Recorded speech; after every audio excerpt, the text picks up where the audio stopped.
A major environmental disaster. The company responsible tries to downplay the seriousness of the incident. Do they care about us? No, they don't even care about their own employees. Government officials slow to respond. Lots of finger pointing around to pin down who's going to take charge of cleaning it up. Residents suffering the consequences and not being taken seriously by the company or government responsible for protecting their well-being. I'm of course talking about the Love Canal. Wait, did you think I was talking about a more recent incident involving a train derailment in Ohio? Well, probably not, because you read the title of the video, but it does sound familiar, doesn't it? The same description could largely apply. Now, there are some major differences in these cases, but also some parallels, and as it's been unfolding over the course of the last month or so, I've been reminded a lot of the Love Canal, almost as if it's hitting many of the same beats, just at a vastly accelerated pace. Instead of unfolding over the course of several years, those beats seem to be hitting over the course of just a few weeks. Now that does speak to the nature of the differences in the two incidents. One is more obvious in your face, a derailed train, explosion, visible chemicals, smelling chemicals, visibly seeing dead animals, fish, kind of hard to miss. The other, chemicals slowly seeping up from underneath the surface of the ground, takes longer to notice. It remains to be seen how the disaster in East Palestine would play out. Considering what's been happening, I think it's important to retell the story of the Love Canal. What exactly happened to the residents who lived there? How the companies and governments that were involved failed them? The accountability, or lack thereof, and also whether we should characterize these types of incidents not just as disasters, not just as debacles, not just as accidents, but instead as crimes. The Love Canal is one of the most infamous cases of environmental contamination in U.S. history. Originally built as a planned shipping lane that would speed up travel around Niagara Falls in the late 1800s, the long-abandoned canal had been used as a swimming hole in the summer and for ice skating in the winter, before it became a city dump in the 1920s, then was used for the disposal of hazardous chemical waste beginning in the 1940s. At that time, the Hooker Chemical Company bought the land and over a 10-year period dumped 20,000 tons of chemical waste stored in steel barrels into the canal. There are 82 different chemicals here, including some of the most deadly substances known to man. Then in 1952, during a time of massive population growth in Niagara Falls, land was seen as an ideal spot for residential development. Not that the land itself was ideal considering how it had been used, but it was in a great location. Prime real estate. The city put a lot of pressure on Hooker to sell them the land, eventually even threatening to seize it through eminent domain, knowing essentially they would have to give the city the property, and seeing it as an opportunity to get the waste site off their hands, along with absolving themselves from any future liabilities for it. Hooker covered the toxic waste barrels with a layer of clay to prevent leakage, then filled the canal with dirt, and sold the land to the local school board for the price of $1. Hooker disclosed, as part of the agreement, the presence of the chemicals, but didn't say what they were, how much was there, or just how dangerous the chemicals were. The school board decided to build a school on top of the land, which naturally would be surrounded by a neighborhood of numerous houses. Neither Hooker nor the school board informed the public who purchased the land or who went to school there what lay under the ground below. The families who lived on the land eventually realized something was wrong. Seeing and smelling toxic chemicals seeping into backyards and basements that burn your child's skin tends to be a definitive wake-up call, as are the barrels that started emerging from underneath the ground. The impacts were devastating. Massive rise in illnesses, birth defects, low birth weights, miscarriages, and even several deaths. Do you know what it's like to lose a child, do you? Because I can tell you exactly what it's like to lose a child. Well, it's terrible. And when it's due to chemicals, it's even worse. Much worse. After over a year of pleading their case with state and local officials,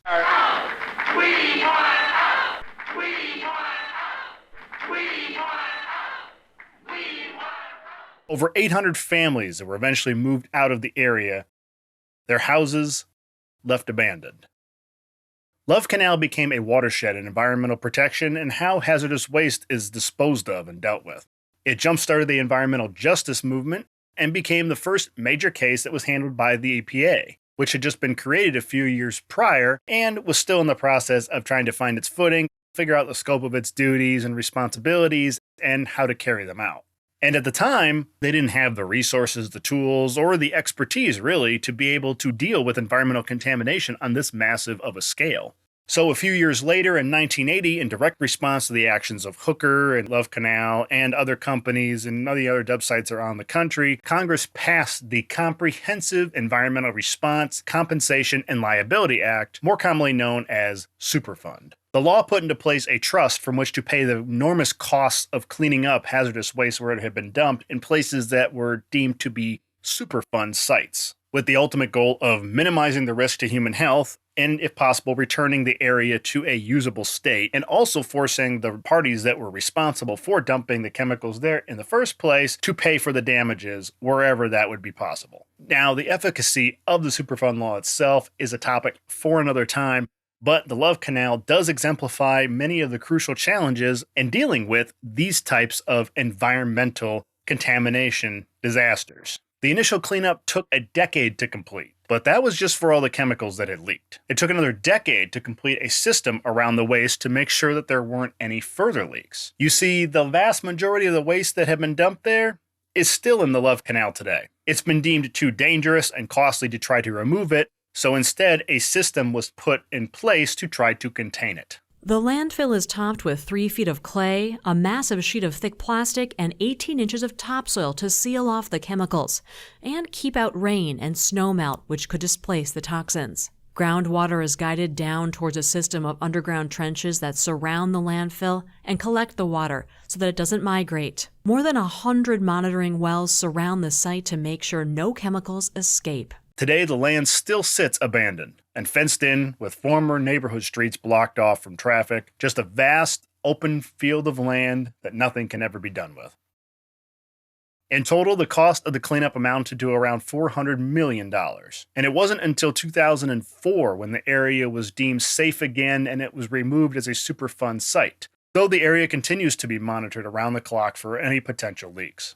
That said, concerns continue to persist among some of the people who live nearby who have reported similar illnesses families in the 1970s faced and possible other effects of chemical contamination, perhaps from areas of buried chemicals previously unknown that are beyond the main containment area. So for some of the people who live there now, we're being told not to worry. Well, there's a problem. And for the people who lived there before, who suffered from illnesses and deaths of family members, the nightmare continues. It'll never be over. So that's a brief history. Now back to the central question at hand. Should Love Canal be considered a crime? And if so, who is responsible? Who would be the criminal here? The most obvious culprit, though as we'll see, and you may have already pinpointed, not the only culprit, is the company that dumped the chemicals there in the first place. So I'll be focusing primarily on the role of the company, Hooker Chemical, but we'll also look at the involvement of other actors as well. And I just want to take a moment to ask you to please hit the like button really quick if you're enjoying the video, or dislike it, that's okay too. It'll help it spread to more people. Really appreciate it. Helps out a lot. Thank you. Were people directly harmed here? That seems to be quite apparent. The chemicals caused many in the area to get sick, and some even to die, including children. Mrs. Kenny lost a child. I lost a baby before it was even born. My next door neighbor had a stillborn.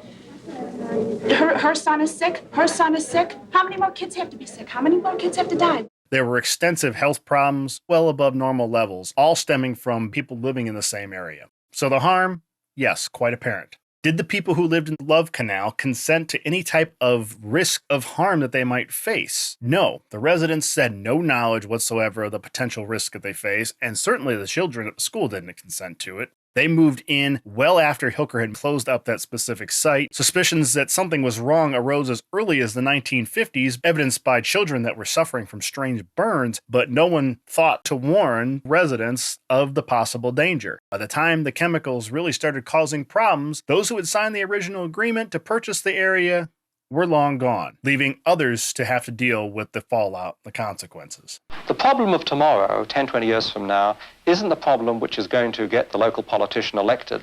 The local politician is going to be elected on the job issue of today, not on the cancer figures of tomorrow. Now, was Hooker engaged in legitimate enterprise? Yes. They were making essential chemicals, they were providing jobs to their workers, boosting the economy, but all of this came at a heavy price. Perhaps this was explained most clearly by the then governor of Louisiana, whose state had similarly extensively courted the same industries.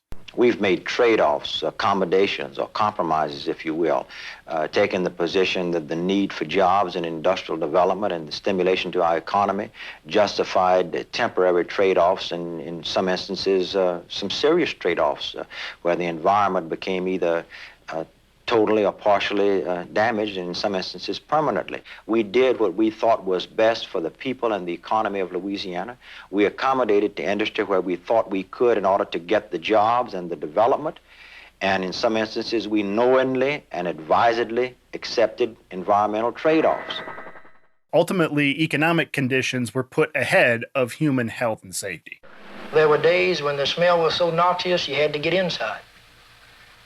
There have been happenings in this community where people would wake up in the middle of the night and they choking.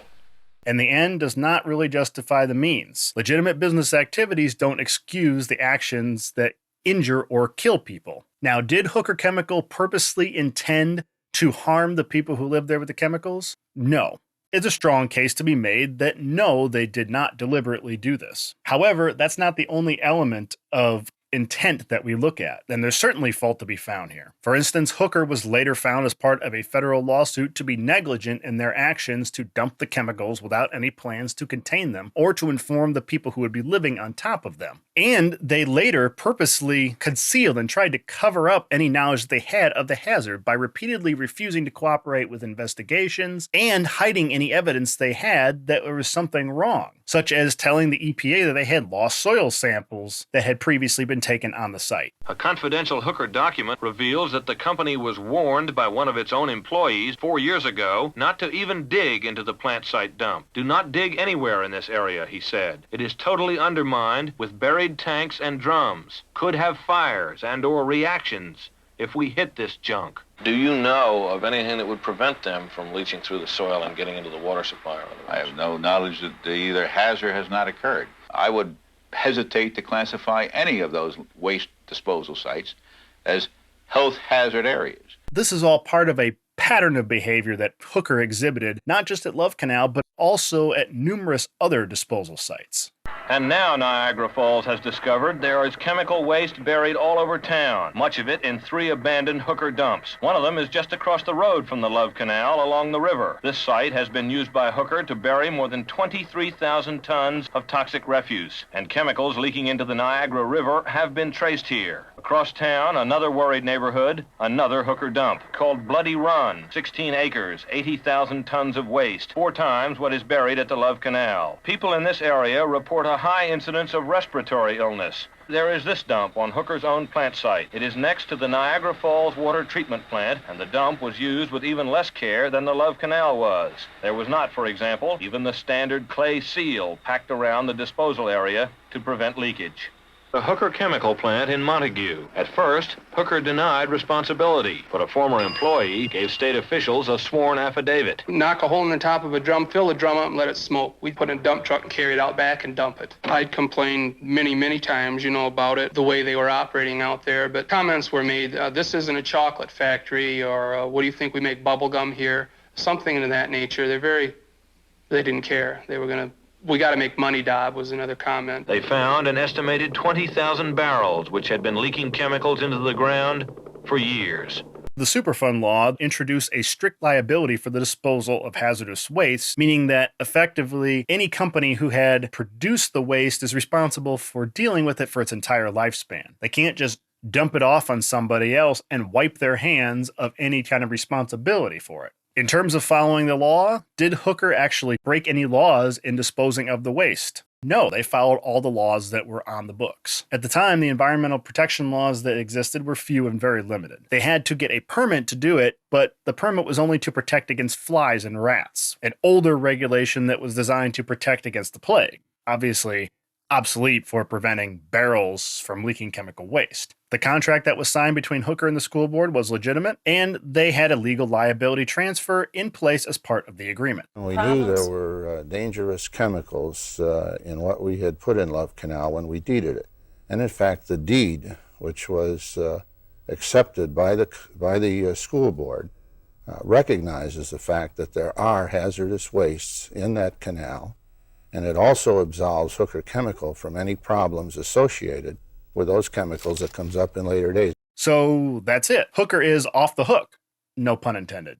Well, it's not so simple. Just because they had an agreement in place does not mean Hooker is or should be completely cleared of any kind of liability here. And if we read between the lines, why did Hooker try to hide evidence of wrongdoing if they thought that they were not liable? If they really thought there wasn't any risk to them or couldn't be blamed whatsoever for what was happening, should they not have just come clean and tried to do whatever they could to help? In fact, it would have been a pretty positive public relations move to try to counteract the negativity that they received once everything related to this chemical waste became widely known. Perhaps Hooker knew they had messed up and did not want to be held responsible for paying to clean it up. And the agreement with the school board itself could be seen as an attempt to evade responsibility for securing the chemicals over the long term by placing them in the control of parties that were clearly unqualified to do so. And the deed itself specifically included a clause that tried to remove the company from any liability for dealing with the chemicals that they created. Now, that said, though, the school board and the city also bear responsibility.